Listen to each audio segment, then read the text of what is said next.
మూడు రాళ్ళు తన చేతులతో ఇల్లు ఊడవేరు. ఎవరైతే మూడు రాళ్ళు అంటే బైబిల్ జ్ఞానం సంపూర్ణంగా ఎవరైతే ఉండదో వాళ్ళు తన సంసారాన్ని తానే సర్వనాశనం చేసుకోవడం జరుగుతుంది. కాబట్టి ప్రతి వివాహం కలిగిన స్త్రీ లేఖనాలను ధ్యానిస్తున్నారు. దేవుడు నీనా కొరకు ఏం రాయించాడు?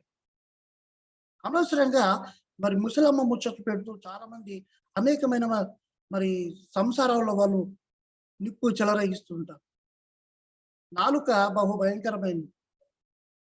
ఒక ఇరు దేశాల మధ్య యుద్ధాన్ని పెట్టాలన్నా ఈ నాలుకే. రెండు కుటుంబాల్లో చక్కని సంసారంలో నిప్పులు పోయాలన్నా ఈ నాలుకే. కాబట్టి మనం నాలుకతో చాలా జాగ్రత్తలు.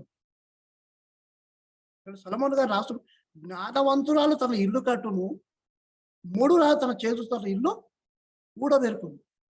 ఇల్లు అనగా సంసారం.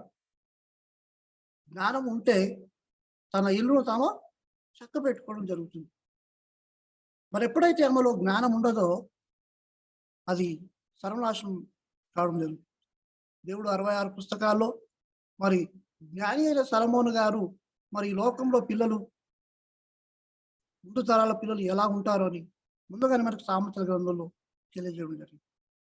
సహోదరి, నీవు నీ జీవితంలో ఒకవేళ కనుక నీకు వివాహం జరిగి ఉంటుంది, నీ భర్తకు నీవు లోబడి ఉండాలి.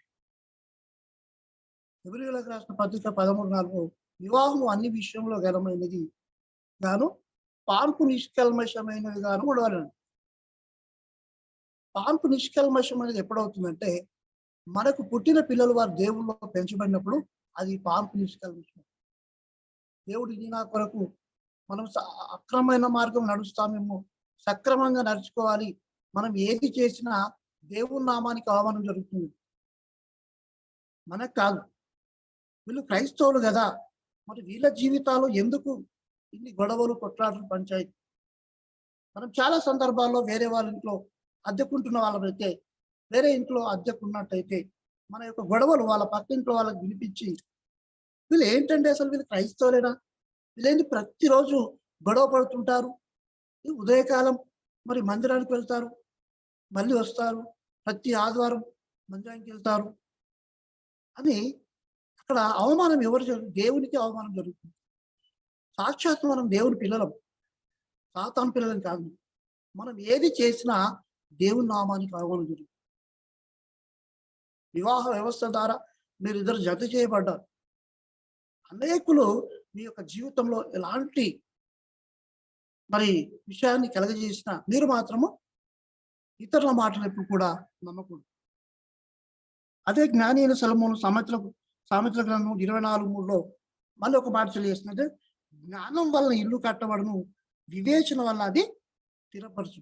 నీ యొక్క వివేచన వల్ల ఒక సాతాను నీ యొక్క సంసారంలో ఎలాంటి శోధనలు తీసుకొస్తున్నప్పుడు అది నువ్వు గ్రహించాలి.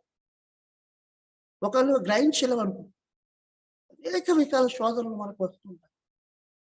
సంసారం అనేది అది మహా సాగరం లాంటి, దాన్ని నడిపించేది భార్యాభర్త. ఎలాంటి ఒత్తిళ్ళు ఈ పూటకు ఉన్నా లేకున్నా మంచి నీళ్లు తాగి పడుకున్నా నీ యొక్క సంసారాన్ని బయట పెట్టుకున్నా